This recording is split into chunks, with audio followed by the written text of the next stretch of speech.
15 फरवरी की वो तारीख जिसका पूरी दुनिया इंतजार कर रही थी, लेकिन अगर उस दिन मैदान पर भारत और पाकिस्तान नहीं टकराते हैं तो क्या ये सिर्फ एक मैच का रद्द होना होगा या फिर पूरे टूर्नामेंट का पासा ही पलट जाएगा। इसी दिन का इंतजार किया जा रहा है। क्या टीम इंडिया को बिना पसीना बहाए वो गोल्डन एडवांटेज मिलने वाला है? वो क्या फायदा है बताएंगे, और इस फायदे से ट्रॉफी के करीब कितने जा पाएगी टीम इंडिया ये भी बताएंगे। आखिर नॉकआउट की रेस में भारत का जो रास्ता है वो कैसे आसान होगा? नॉकआउट को लेकर पाकिस्तान क्या कह रहा है? पाकिस्तान के खेमे में इस वक्त क्या पक रहा है और नॉकआउट मुकाबले को लेकर उनकी क्या प्लानिंग है? कौन सी चाल वो चलने वाले हैं जिसने आईसीसी के माथे पर भी पसीना ला दिया है? सवाल ये भी है कि आखिर क्यों आईसीसी हर बार हर मंच पर भारत और पाकिस्तान का ये महा मुकाबला मैच चाहता है? अगर ये महा इवेंट नहीं हुआ तो आखिर सबसे ज्यादा नुकसान किसे होगा? आईसीसी साख का, ब्रॉडकास्टर का, क्या होने वाला है?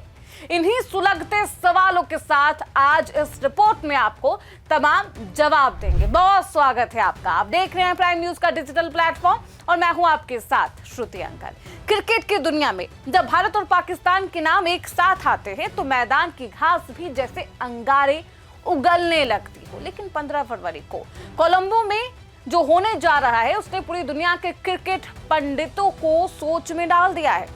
पाकिस्तान ने T20 वर्ल्ड कप में भारत के खिलाफ खेलने से इनकार कर दिया, लेकिन टीम इंडिया फिर भी कोलंबो रवाना होगी। टॉस होगा, प्रैक्टिस होगी और मैच रेफरी का फैसला भी आएगा। पर सवाल यह है कि आखिर पाकिस्तान ये ड्रामा किसके लिए कर रहा?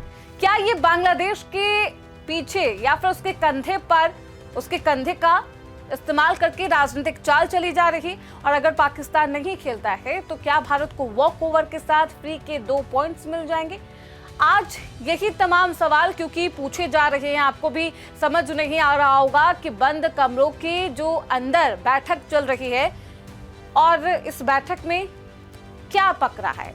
चक्रव्यूह को डिकोड करेंगे और 34 सालों से भारत और पाकिस्तान को जबरन एक ग्रुप में क्यों फिट किया जाता रहा ये समझाएंगे। सबसे पहले समझिए 15 फरवरी का वो समीकरण जो टीम इंडिया के लिए फायदे का सौदा साबित होगा। बीसीसीआई ने साफ कर दिया है कि भारतीय टीम कोलंबो जाएगी। रोहित की सेना वहां नेट प्रैक्टिस करेगी, प्रेस कॉन्फ्रेंस होगी और तय वक्त पर कप्तान टॉस के लिए उतरेंगे भी।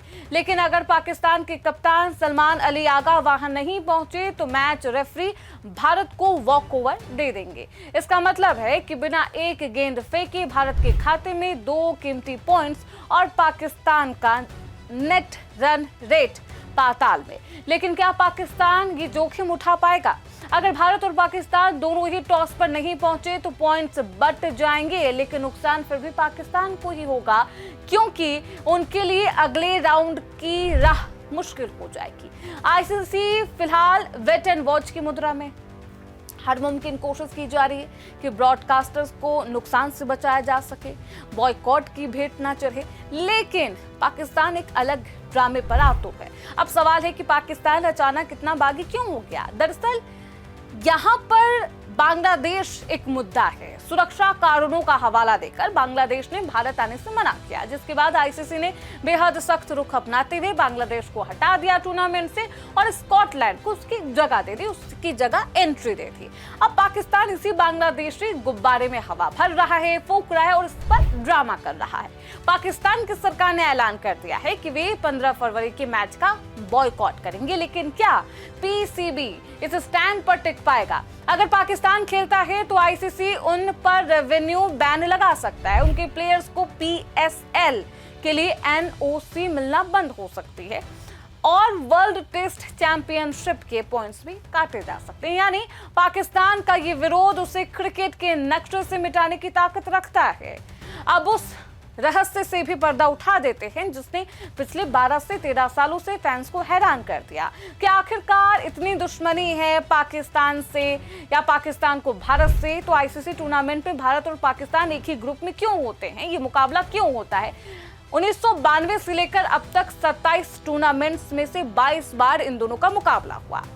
क्या ये महज इत्तेफाक माना जाए? जी नहीं, ये विशुद्ध बिजनेस है, शुद्ध रूप से बिजनेस।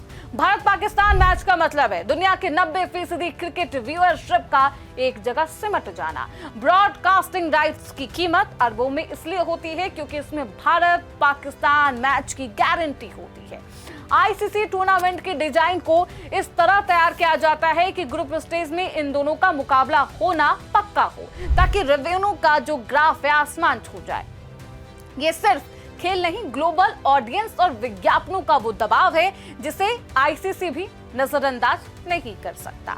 नॉकआउट का डर और सलमान अली आगा का वो बयान भी आपको समझाते हैं कि नॉकआउट को लेकर क्या कह रहे हैं। असली ट्विस्ट तो तब आएगा जब ये दोनों टीमें सेमीफाइनल या फाइनल में एक साथ टकराएंगी। पाकिस्तान के कप्तान सलमान अली आगा ने पहली बार चुप्पी तोड़ दी है और इस पूरे मामले पर वो बोलते हैं कि फैसला सरकार के हाथ में। इसका मतलब साफ है कि अगर नॉकआउट में भारत सामने आया तो पाकिस्तान की टीम फिर से सरकार के पास वापस जाएगी और उसी फाइलों में उलझ जाएगी। क्या सेमीफाइनल जैसे महामुकाबले को भी और इस मौके को भी पाकिस्तान राजनीतिक चाल की वजह से गवा बैठेगा? एक ऐसा चक्रव्यूह है जिसमें क्रिकेट की आत्मा फंसी है। बीसीसीआई सचिव देवजीत सेकिया ने यह भी कह दिया है कि अब उन्हें अभी तक इस पूरे मामले पर कोई आधिकारिक जानकारी नहीं दी गई है, यानी मैदान पर माइंड गेम्स शुरू हो चुके हैं। कुल मिलाकर 15 फरवरी को मुकाबला अब सिर्फ चौकों और छक्कों का खेल नहीं रहा है, ये ईगो की जो संग्राम है इसमें तब्दील हो चुका है। अगर पाकिस्तान नहीं आता है तो क्रिकेट की इकोनॉमी को झटका लगेगा, लेकिन नुकसान सबसे ज्यादा पाकिस्तान क्रिकेट बोर्ड यानी कि पीसीबी का होना है। आईसीसी के बेहद सख्त नियम है और आईसीसी के आगे पीसीबी को झुकना ही होगा, ये तय माना जा रहा है, क्योंकि वर्ल्ड क्रिकेट में भारत के बिना भारत के खिलाफ टिक पाना नामुमकिन है। तो क्या 15 फरवरी को कोलंबो में राष्ट्रगान की गूंज सुनाई देगी या फिर ये मैच इतिहास के पन्नों में बॉयकॉट की तरह दर्ज होगा? क्रिकेट फैंस के लिए इंतजार किसी अग्नि परीक्षा से नहीं है और आप इसी अग्नि परीक्षा के तौर पर देख भी सकते हैं, उससे कम भी नहीं है। लेकिन खैर क्या होता है, पाकिस्तान जो ये ड्रामा कर रहा है, क्या ये ड्रामा खत्म करके 15 फरवरी को महामुकाबला करेगा या फिर नहीं, देखना बेहद दिलचस्प होगा। फिलहाल के लिए मुझे दीजिए इजाजत, देखते रहिए प्राइम न्यूज का डिजिटल प्लेटफॉर्म।